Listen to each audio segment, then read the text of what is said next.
नमस्कार. मालिकेच्या आजच्या भागामध्ये आपल्याला पाहायला मिळणार आहे की अर्जुन प्रियाच्या पायावरती जे तुळशीपत्र आहे ते खोटं आहे. म्हणजे ते एकतर स्केच पेनने काढलेलं आहे किंवा कोणत्या तरी पेंटने काढलेलं आहे. हे सत्य आता सर्वांच्या समोर आणणार आहे. त्याला हे समजणार आहे. हे अर्जुनला कसं समजणार ते आपल्याला या व्हिडिओमध्ये पाहायला मिळणार आहे. त्याचबरोबर इकडे रविराजने सायकॅट्रिस्टकडे त्याची जी मैत्रीण आहे तिला बोलवलेलं आहे. ती येऊ नये म्हणून प्रियाने खूप कारस्थानं केलेली असतात. पण फायनली ती सुभेदारांच्या घरी इथे येते आणि त्यानंतर कशी प्रियाची वाट लागते हे आपल्याला या व्हिडिओमध्ये पाहायला मिळणार आहे. त्यासाठी हा व्हिडिओ शेवटपर्यंत पहा.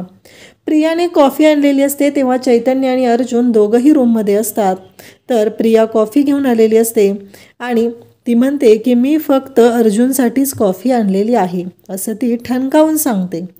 तेव्हा मात्र चैतन्यही शांत होतो. एवढं काही त्यालाही वाटत नाही आहे. तो म्हणतो ठीक आहे, हिने आणली आहे ना अर्जुनसाठी. मग ती अर्जुनच्या हातामध्ये तो कॉफीचा जो कप आहे ती आदळत असते आणि त्या क्षणी अर्जुन त्याच संधीचा फायदा घेतो आणि तो कॉफीचा मग प्रियाच्या पायावर सांडेल याची तो काळजी घेतो. आणि नेमका ती कॉफी जी आहे ती प्रियाच्या उजव्या पायावरती सांडते.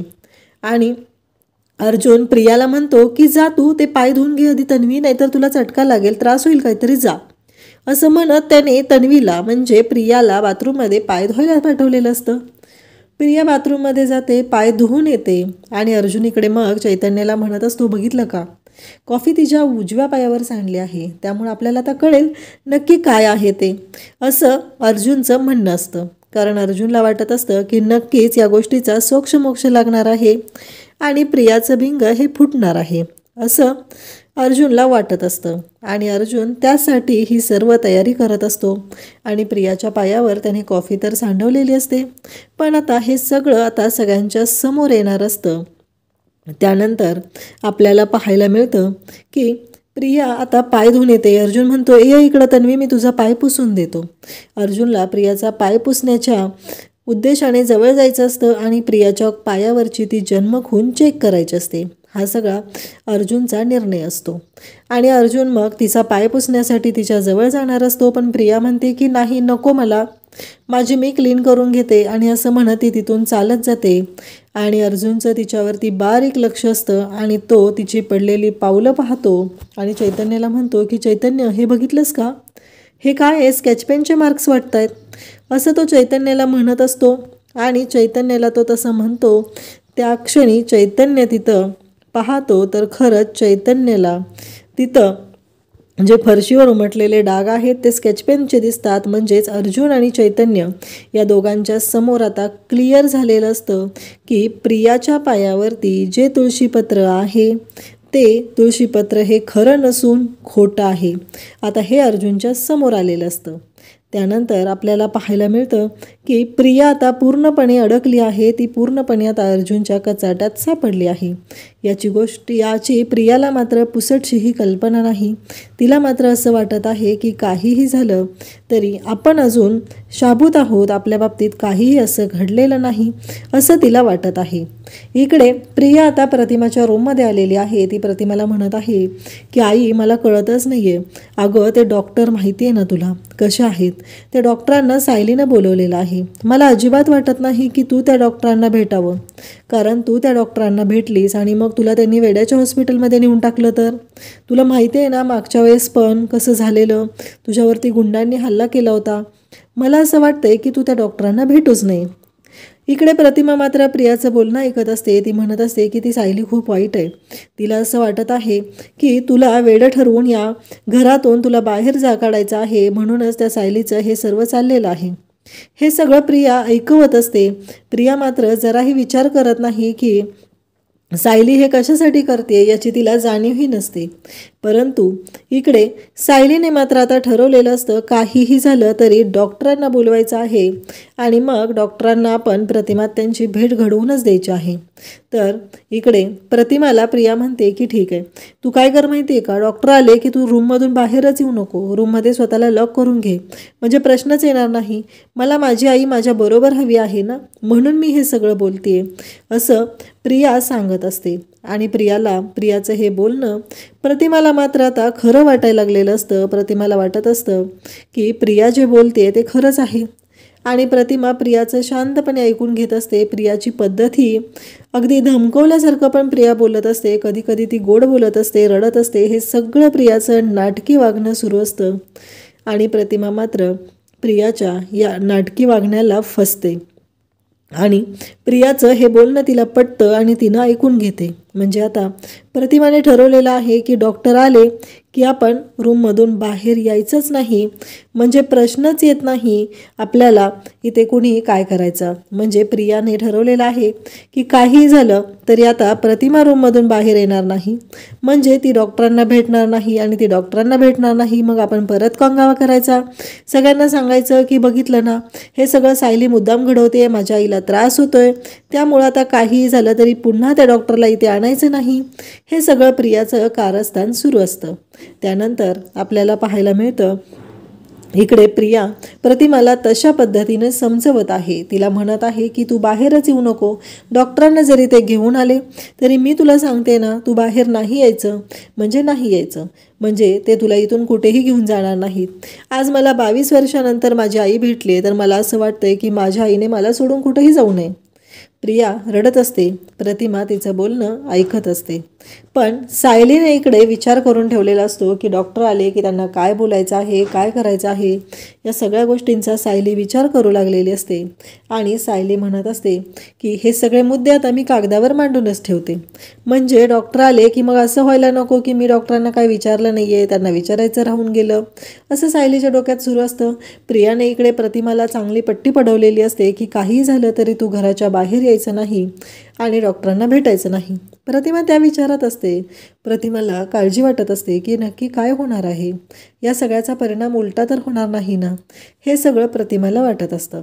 आणि प्रतिमा त्याचाच विचार करत असते. सायली मात्र बेडवरती बसलेली असते. तिचा पाय उलटा असतो. म्हणजे पाठीमागून जर कोणी आलं तर कोणालाही दिसेल की सायलीच्या पायावर तुळशीपत्र आहे. अगदी तिच्या पायावरचं तुळशीपत्र स्पष्ट दिसत असतं. आणि सायली एका डायरीमध्ये मुद्दे लिहित बसलेली असते. सायलीचा पाय तिथे गादीवरती असतो. तिच्या पायावरचं तुळशीपत्र स्पष्ट दिसत असतं. तेवढ्यात अर्जुन तिथे येतो. सायली मात्र डॉक्टरांना कोणते मुद्दे विचारायचे आहेत, नक्की कोणत्या गोष्टी आपल्याला बोलायच्या आहेत, हे सगळं लिहून काढत असते. ती म्हणत असते की काहीही झालं तरी मला डॉक्टरांना ह्या सगळ्या गोष्टी बोलायच्या आहेत. अचानक डॉक्टर आले आणि मी कन्फ्यूज झाले. मला कळलं नाही मला त्यांना काय बोलायचं आहे, काय सांगायचं आहे. असं व्हायला नको. म्हणून मला डॉक्टरांशी सगळ्या गोष्टी स्पष्ट क्लिअर बोलायच्या आहेत आणि मग ठरवायचं आहे की काय करायचं आहे. हे सगळं सायलीने ठरवलेलं असतं. आणि डायरीत एक एक मुद्दा ती लिहित असते. तेवढ्यात अर्जुन येतो. अर्जुन आलेला पाहतो. अर्जुनला पाहून सायली म्हणते की तुम्ही एवढ्या लवकर आलात आज? तेव्हा अर्जुन म्हणतो हो, झालं काम. आणि मी सुमन काकूला भेटायला गेलेलो. तेव्हा सायली म्हणते काय, तुम्ही सुमन काकूला का भेटायला गेला होता? सायलीच्या डोक्यात असे विचार चालू असतात. आणि सायली हे सगळं अर्जुनला विचारत असते. त्यावेळेस अर्जुन सायलीला म्हणतो तुम्ही काय करता इथे? तेव्हा सायली सांगते डॉक्टर येणार आहेत ना आज, प्रतिमात्यांची ट्रीटमेंट सुरू करायची आहे. मग डॉक्टर आल्यानंतर काही गडबड व्हायला नको ना, म्हणून मी सगळे मुद्दे व्यवस्थित लिहून काढत आहे. अर्जुन सायलीला विचारत असतो पण घरातील सगळे तयार झाले ना या गोष्टीसाठी? तेव्हा सायली सांगते की हो, घरातील सगळेच तयार झालेले आहेत. फक्त प्रियाला प्रॉब्लेम आहे. तिला असं वाटतंय की प्रतिमात्यांना आपण त्या डॉक्टरांना दाखवू नये, असं तिचं म्हणणं आहे. असं सायली अर्जुनला सांगत असते. तेव्हा मात्र सायलीला अर्जुन म्हणतो की बघितलं ना, कारण तिची इच्छाच नाही आहे की प्रतिमात्याने बरं व्हावं, कारण कोणत्याही मुलीला असं वाटणार नाही. सायली म्हणते तुमच्या डोक्यातून अजूनही ह्या गोष्टी जातच नाही येतो, किती तुम्हाला समजवण्याचा प्रयत्न केला. तेव्हा सायली अर्जुनला असं म्हणते. अर्जुन म्हणतो की हो बरोबर आहे तुमचं, पण तुमच्या एक गोष्ट लक्षात येत नाही की तुम्ही समजून घेत नाहीत ना, कारण तुम्हाला असं वाटत नाही आहे. तेव्हा सायली म्हणते हो असं काय बोलताय तुम्ही? अर्जुन म्हणतो तुम्हाला माहिती आहे का, मी आज सुमन काकूला भेटायला गेलेलो. तर सायली म्हणू लागते कशासाठी, का? तेव्हा अर्जुनचं असं म्हणणं असतं की काहीही झालं तरी सुमन काकूकडे गेल्यानंतर मला बऱ्याच गोष्टी कळलेल्या आहेत. सुमन काकूकडे गेल्यानंतर मला समजलं की नक्की काय झालेलं आहे, कारण प्रियाच्या बाबतीत काय घडलेलं आहे. त्याचबरोबर कोणते पुरावे त्यांनी बघितले होते म्हणून यांनी विश्वास ठेवला की ती तन्वी आहे. या सगळ्या गोष्टींचा मला शोध लावायचा होता म्हणून मी सुमन काकूला भेटायला गेलो होतो. हे सगळं मी सिनियरला तर विचारू शकत नव्हतो ना, म्हणून मला वाटलं की मी सुमन काकूला जाऊन भेटलं पाहिजे आणि विचारलं पाहिजे. मला सुमन काकूकडनं कळलेलं आहे की तन्वीच्या पायावरती तुळशीपत्राची खूण आहे. ते काय मार्क असतो ना, बर्थ मार्क, तो आहे. म्हणून त्यांनी तिला ॲक्सेप्ट केलेलं आहे की ती तन्वी आहे म्हणून. हे सगळं अर्जुन बोलत असतो. अर्जुन वळून पाहतो पण प्रिया तिकडे सायली मात्र नसते. सायली उठून गेलेली असते. जर सायलीने हे ऐकलं असतं तर त्या क्षणी सायली अर्जुनला म्हणाली असते की अहो अर्जुन सर, कसं शक्य आहे? प्रियाच्या पायावरती बर्थमार्क असणं शक्यच नाही, कारण मी लहानपणापासून पाहते तिच्या पायावर कोणताही बर्थमार्क नाही आहे. हे अर्जुन स्पष्टपणे अर्जुनला सायलीनं सांगितलं असतं, पण नेमकी सायली त्यावेळेस तिथून उठून जाते. सायली उठून गेल्यामुळं अर्जुनला कळतच नाही आहे की हे सगळं काय झालेलं आहे. सायली म्हणते यांच्या डोक्यातून काही केल्या ते विचार जातच नाही आहेत. मला कळतच नाही आहे की यांना मी समजवू कसं, यांना कसं सांगू की तुम्ही जे करताय ते चुकीचं आहे, असं नका विचार करू तुम्ही. अहो प्रिया ही माहिती आहे ना रविराज सरांची मुलगी आहे, मग असं का विचार करताय? हे सगळं सायलीच्या डोक्यात सुरू असतं. सायली हे सर्व बोलत असते आणि इकडे प्रिया आता रविराजकडे आलेली असते आणि रविराजला ती म्हणत असते की बाबा ही गोष्ट मला अजिबात पटलेली नाही आहे. आई काय वेडी नाही आहे तिला वेड्याच्या डॉक्टरला दाखवायला, आणि काही झालं तरी मी माझ्या आईला सायकॅट्रिस्टकडे ट्रीटमेंट घेऊ देणार नाही. हे बोलल्यानंतर रविराज म्हणतो की अगं तन्वी काय बोलतेस तू, हे तुला कळतंय का? असं का बोलतेस तू? तुझ्या लक्षात येत नाही आहेत का गोष्टी, काय घडलेलं आहे? अगं सायली चांगल्यासाठीच विचार करत आहे ना, मग तू असा विचार का करतेस? असं तुला काय वाटतंय? कारण तू विचार कर ना, जर सायकॅट्रिस्टला दाखवल्यामुळं इकडे प्रतिमा बरी झाली तर काय हरकत आहे ना, असं ती बोलत असतो. तेव्हा प्रिया म्हणते पण जर उलटच झालं, आई बरीच नाही झाली तर? कारण आईच्या बाबतीत उलटा परिणाम पण होऊ शकतो ना. असं सगळं प्रिया बोलून दाखवत असते. तेव्हा रविराज म्हणत असतो तू चुकीचा विचार करते. काही झालं तरी प्रतिमाची सायकॅट्रिस्टकडे ट्रीटमेंट होणार म्हणजे होणार, काही झालं तरी प्रतिमावरती उपचार होणारच आहेत. हे सगळं बोललं जात असतं आणि तेव्हा इकडे प्रिया मात्र म्हणत असते की नाही बाबा, मला असं वाटतंय की चुकतंय आपलं काहीतरी, आपण असा विचार नको आहे करायला, कदाचित आईवरती त्याचा उलटा परिणाम पण होऊ शकतो ना.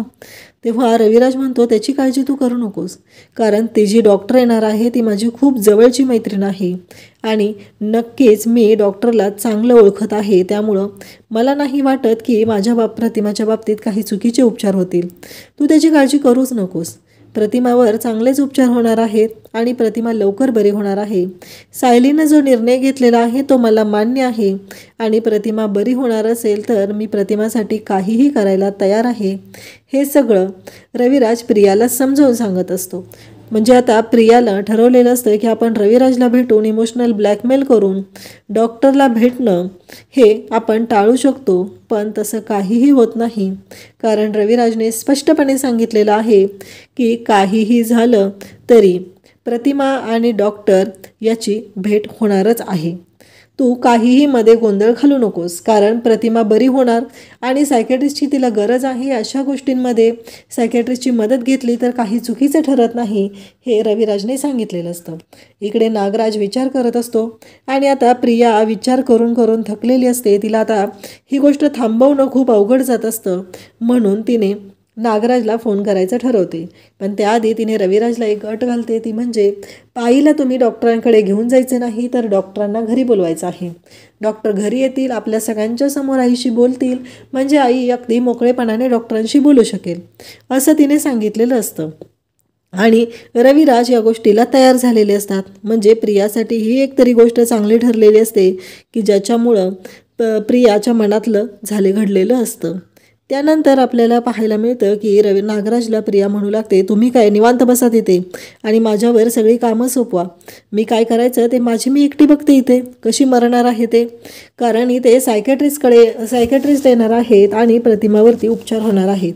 आणि आता ती प्रतिमा बरी होणार आणि सगळ्यांना बोंबलून सांगणार की मी तिची मुलगी नाही आहे. नागराज म्हणतो, काय सांगतेस तू हे?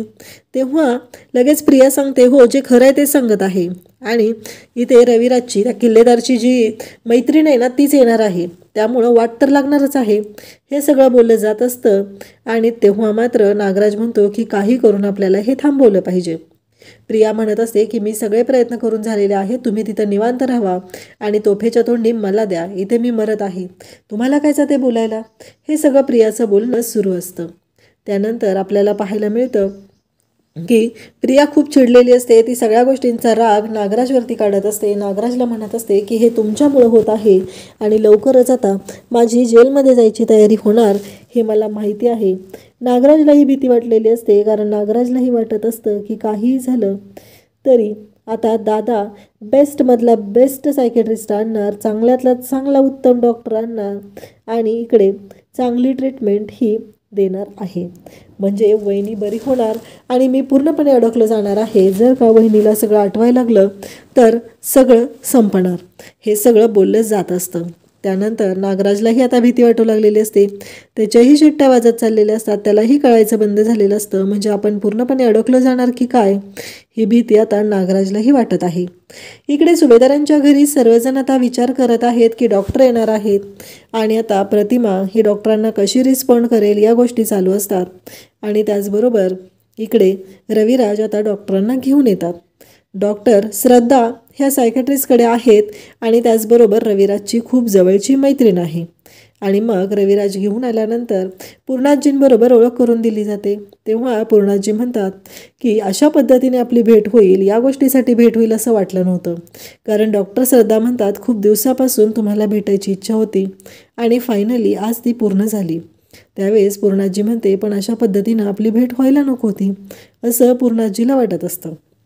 आणि मग डॉक्टर श्रद्धा म्हणतात की चालेल, आता आपण ज्या गोष्टीसाठी आलेलो आहे ते, कारण खाणं पिणं ह्या गोष्टी मला आत्ता नको आहेत, त्या आपण नंतर पाहू शकतो असं डॉक्टर श्रद्धा यांचं म्हणणं आहे. मला आधी प्रतिमा वहिनींशी भेटायचं आहे, बोलायचं आहे, त्यांना भेटायचं आहे आणि मग प्रतिमाला भेटायचं आहे असं डॉक्टर श्रद्धा यांनी स्पष्टपणे सांगितल्यानंतर इकडे प्रश्न असतो तो प्रियाचा.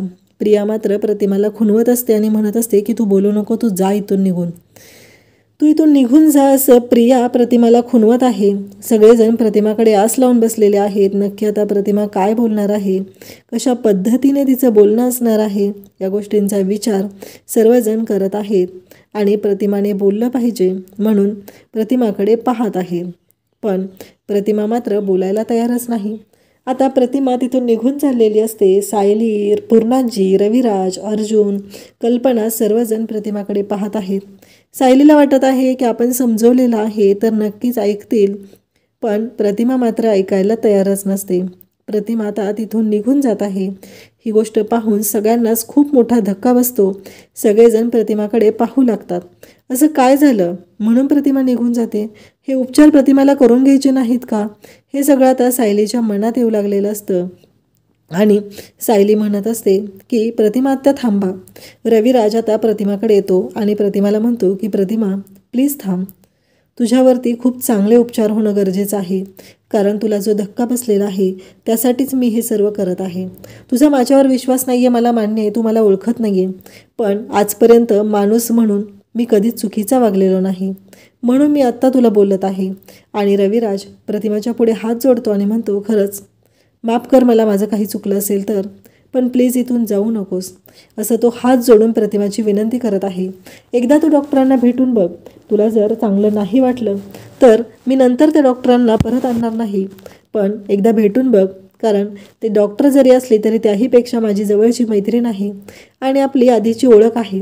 त्यामुळं मला आता असं वाटतंय की तू भेटावंस आणि मग ठरवावं. आणि रविराजने अक्षरशः प्रतिमाच्या पुढे हात जोडलेले आहेत. तेव्हा प्रतिमाला खूप मोठा धक्का बसतो. प्रतिमाला कळत नाही आहे की आता आपण काय करायचं. त्यानंतर सायली म्हणू लागते की प्रतिमा त्या प्लीज थांबा. सायलीनेही प्रतिमाच्या पुढे हात जोडलेले आहेत. सायली ही प्रतिमाला थांबवण्याचा प्रयत्न करत आहे. प्रतिमा मात्र ऐकायला तयार नाही. ती जायचाच हट्ट धरून बसलेली आहे. मग अक्षरशः पूर्णाजी समोर येते आणि पूर्णाजी म्हणते की प्लीज प्रतिमा जाऊ नकोस. असं म्हणत पूर्णाजीने हात जोडलेले आहेत. थांब तू प्रतिमा, असं पूर्णाजीही म्हणत आहे. मग कल्पना हात जोडते. कल्पना म्हणते की प्रतिमा नको जाऊस तू, असं कल्पनालाही वाटत आहे. म्हणून कल्पनानेही बोलून दाखवलेलं आहे. त्याचबरोबर अर्जुनही प्रतिमाच्या पुढे हात जोडत आहे. एवढे सगळेजण घरातले हात जोडत आहेत, विनवण्या करत आहेत. प्रतिमाच्या डोळ्यात पाणी येतं. एवढं प्रेम 20 वर्षात प्रतिमाने पाहिलं नव्हतं. तिने फक्त त्रासच सहन केलेला होता. तिने रस्त्यावर राहिलेली, मंदिरात राहिलेली, लोक त्रास द्यायची, मारायची, हिनवायची, अक्षरशः कोणी काही दिल ते घेऊन खाल्लेलं होतं. आणि आज एवढं प्रेम या घरात मिळतंय आणि सायलीसाठी प्रतिमा त्या घरात राहत आहे. सायलीवर तिचा विश्वास आहे म्हणून ती त्या घरात राहत आहे. अक्षरशः सायली येते आणि म्हणते प्रतिमा त्या प्लीज असं नका करू, एकदा फक्त एकदा या उपचारांसाठी तयार व्हा, असं म्हणत सायली ही प्रतिमाच्या विनवण्या करू लागलेली आहे. घरातील प्रत्येक जण प्रतिमाला सांगत आहे की असं नको करू, जाऊ नको, हे उपचारांची सुरुवात होऊ दे, असं प्रतिमाला सांगितलं जात आहे.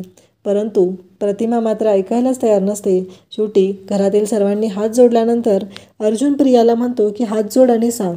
प्रिया पण हात जोडते, पण तिला खुणवते की जा म्हणून, थांबू नकोस असं खुणवते. प्रतिमा आता मात्र प्रियाकडे पाहतच नाही, कारण तिला जाणवतंय एवढ्या घरातील सगळ्यांना वाटतंय की मी उपचारासाठी तयार व्हावं आणि इकडे प्रिया एकटी आहे. तिला असं वाटत आहे की मी हे उपचार घेऊ नये. एवढे सगळेजण आपल्याला हात जोडून विनवण्या करत आहेत, एवढे सगळेजण आपल्याला सांगत आहेत, एवढे प्रेमाने आपल्याशी वागत आहेत. त्या दिवशी पण अर्जुनने आपला जीव वाचवला, त्या गुंडांच्या तावडीतून आपल्याला वाचवलेला आहे. मग आता काय प्रॉब्लेम आहे? काहीही झालं तरी मी इथून कुठेही जाणार नाही, असं आता प्रतिमा ठरवते आणि मग ती या उपचारांसाठी तयार होते. या उपचारांसाठी तयार झाल्यानंतर प्रतिमाला असं वाटत असतं की काही झालं तरी आता आपण बोलायचं आहे. आपल्याला डॉक्टर जे विचारेल त्या प्रश्नांची उत्तरं आपण द्यायची आहे, कारण काउन्सिलिंग सेशन हाच खूप महत्त्वाचा असतो, हे आता डॉक्टरांनीही सांगितलेलं आहे. आणि मग डॉक्टर प्रतिमाला प्रश्न विचारू लागतात. प्रतिमा ही तयार होते आणि डॉक्टरांच्या शेजारी जाऊन बसते. मग डॉक्टर श्रद्धा ह्या प्रतिमाला प्रश्न विचारत आहेत की मला सांगा, तुम्हाला तुमचे नाव आठवतंय का? तेव्हा डॉक्टर श्रद्धा यांना इकडे प्रतिमा सांगू लागते की नाही. तेव्हा सायली सांगते जेव्हा त्या मला पहिल्यांदा भेटलेल्या ना, त्यांनी मला त्यांचं नाव कविता सांगितलं होतं. तेव्हा सायली असं बोलल्यानंतर डॉक्टर म्हणतात की ठीक आहे. मग डॉक्टर श्रद्धा यांना त्या विचारू लागतात की तुम्हाला या घरातलं काही आठवतंय का? म्हणजे गार्डन, हे बाहेरचं काही, इथलं स्वयंपाकघर, ह्या गोष्टी तुम्हाला आठवतात का? म्हणजे तुम्हाला बऱ्यापैकी काही आठवतंय का? ही माणसं ओळखीची वाटतात का? तेव्हा प्रतिमा सांगत असते की नाही. त्यावेळेस प्रतिमा सांगत असते की सायलीची माझी भेट झाली आणि सायलीने मला इथं आणलं, हे प्रतिमा खुणवून सांगत असते. आणि ही गोष्ट मात्र डॉक्टर श्रद्धा यांच्या लक्षात येत नाही. तेव्हा रविराज सांगतात की तिला असं म्हणायचं आहे की तिला इथे सायलीने आणलेलं आहे आणि तिला या घरामध्ये अजूनही काहीही आठवत नाही. प्रियाच्या मात्र शिट्टे वाजलेले असतात, कारण डॉक्टर श्रद्धा यांच्या प्रत्येक गोष्टीला इकडे प्रतिमा रिस्पॉन्स देत आहे. प्रतिमा त्यांच्याशी चांगल्या पद्धतीनं बोलत आहे, चांगल्या पद्धतीनं वागत आहे. आता आपण पूर्णपणे अडकलो जाणार की काय, अशी भीती आता प्रियाच्या मनात वाढू लागलेली असते. आणि रविराज आपल्या प्रश्नांची उत्तरं देत आहे. आपण जे काय बोलतोय हे रविराज स्पष्टपणे सांगत आहे. यामुळं प्रतिमाला खूप छान वाटतं. प्रतिमाला असं जाणवतं की रविराजला कळतंय आपल्या मनात काय चालू आहे. ही गोष्ट ही प्रतिमाच्या लक्षात येते.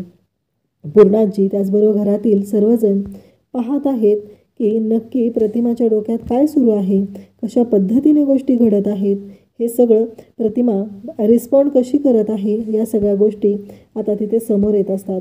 आणि रविराज प्रतिमाला काय बोलायचं आहे हे डॉक्टरांना सांगत असतो. म्हणजे प्रतिमा खुणवत असते आणि ते सगळं रविराज शब्दांनी डॉक्टरांच्या समोर मांडत असतो. त्यानंतर आपल्याला पाहायला मिळतं की पूर्णाजी प्रतिमा ज्या प्रश्नांची उत्तरं देत आहे त्या सगळ्यांकडे पाहत आहे. प्रतिमा डॉक्टरांना कशा पद्धतीने रिस्पॉन्ड करत आहे, ह्या सगळ्या गोष्टींकडे घरातील सर्वांचं लक्ष आहे. सगळेजण तिथेच बसलेले आहेत आणि डॉक्टर प्रतिमाला म्हणतात की बरं मला सांगा, अपघाताच्या वेळी नक्की काय घडलेलं होतं, त्या गोष्टी तुम्हाला आठवतात का? आणि मग प्रतिमा सांगू लागते नक्की काय घडलेलं होतं. आणि अपघाताचा विषय काढताच इकडे प्रियाच्या मात्र शिट्ट्या वाजतात. प्रियाला कळून चुकतं की आता आपण पूर्णपणे अडकलो जाणार, आता आपलं काही खरं नाही. कारण जर का प्रतिमाने सांगितलं अपघाताच्या वेळी कोण होतं, काय घडलेलं, आणि प्रतिमाला आठवायला सुरुवात झालेली असते, ती पॅनिक व्हायला लागलेली असते, तेव्हा सायली म्हणते प्रतिमा आता सांगा ना, तुम्हाला जे आठवतंय ना ते सांगा, काहीच प्रॉब्लेम नाही. तुम्हाला ज्या आठवतील गोष्टी त्या सांगितल्या तर मला पण बरं वाटेल, असं सायली बोलत आहे. आणि घरातील सर्वजण आता प्रतिमाशी बोलत आहेत, तिला बोलतं करण्याचा प्रयत्न करत आहेत. आणि इकडे प्रतिमा आता तिला ज्या गोष्टी आठवत आहेत त्या डॉक्टरांना सांगत आहे. ते झाल्यानंतर डॉक्टर म्हणतात की ठीक आहे, आपल्याला आता काउन्सिलिंग सेशन घ्यावे लागतील आणि ही काही जी औषधं आहेत ती औषधं मी यांना लिहून देत आहे, ती औषधं तुम्ही त्यांना वेळच्या वेळी द्या. आणि मग डॉक्टर जायला निघतात. रविराजला जाताना सांगतात की पुढच्या काउन्सिलिंग सेशनच्या वेळेस आपण भेटूया आणि बघूया नक्की काय होणार आहे. आणि त्याचबरोबर इकडे पाहता येईल नक्की काय उपचार करायचे आहेत आणि आपल्याला दिशा ठरवता येईल. त्यानंतर आपल्याला पाहायला मिळतं की सगळ्यांना खूप आनंद झालेला आहे.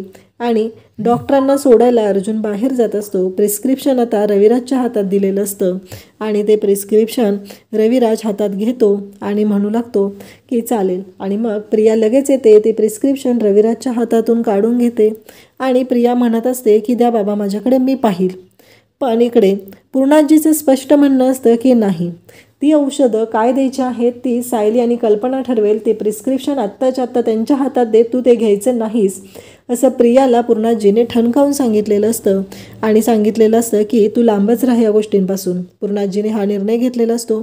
सायलीकडे प्रिस्क्रिप्शन दिलेलं असतं आणि प्रियाला तोंडावर पाडलेलं असतं. इकडे प्रतिमा त्याचबरोबर घरातील सर्वजण आता खुश झालेले आहेत. कल्पनालाही आनंद झालेला आहे, कारण प्रतिमा या ट्रीटमेंटसाठी तयार झाली, याच गोष्टीचा आनंद खूप झालेला असतो. त्यानंतर आपल्याला पाहायला मिळतं की इकडे सगळेजण आता घरातले खुश झालेले आहेत. डॉक्टर आता गेलेले आहेत आणि प्रतिमाची ट्रीटमेंट सुरू होणार, प्रतिमा लवकरच बरी होणार आहे, या गोष्टीचा आनंद सर्वांनाच होत असतो. आता अर्जुनने ठरवलेलं असतं की काही झालं तरी मला आता शोध घ्यायचाच आहे. मग अर्जुन रूममध्ये असतो आणि पाहतो तर त्याला सायलीच्या पायावरती तुळशीपत्र दिसतं. त्याला खूप मोठा धक्का बसलेला असतो की हे कसं शक्य आहे, कारण सायलीच्या पायावरती तुळशीपत्र तर इकडे प्रियाच्या म्हणजे तन्वीच्या पायावरती असायला हवं आहे ना. आणि मग प्रिया त्याच्यासाठी कॉफी घेऊन आलेली असते. चैतन्य आणि अर्जुन असतात, ते विचार करत असतात, आता आपल्याला कळणार असं त्यांच्या डोक्यात असतं. आणि मुद्दाम होऊन तो कॉफीचा मग अर्जुन इकडे प्रियाच्या पायावर सांडतो. आणि उजव्या पायावर कॉफी सांडल्यानंतर प्रिया पाय धुण्यासाठी म्हणून तिथून बाहेर जाते, बाथरूममध्ये जाते. अर्जुन तिला म्हणतो की मी तुझा पाय पुसून देतो, पण प्रिया मात्र तयार होत नाही आणि अर्जुन तिला म्हणतो की ठीक आहे. आणि मग प्रिया तशीच चालत जाते आणि तिच्या पायावरती तिने स्केचपेनने जे तुळशीपत्राचं चित्र काढलेलं आहे तो कलर फसकटलेला असतो. आणि अर्जुन इकडे चैतन्याला म्हणतो की बघितलंस का, कारण हा जो रंग आहे हे लक्षात येतंय आणि हे खरं तुळशीपत्र नाही आहे, म्हणजे हिने पेंटने तिच्या पायावर काहीतरी केलेलं आहे. आणि प्रियाच्या खोट्या तुळशीपत्राचा अर्जुनच्या समोर पर्दाफाश होतो. अशाच अपडेटसाठी चॅनलला सबस्क्राईब करा. थँक्यू.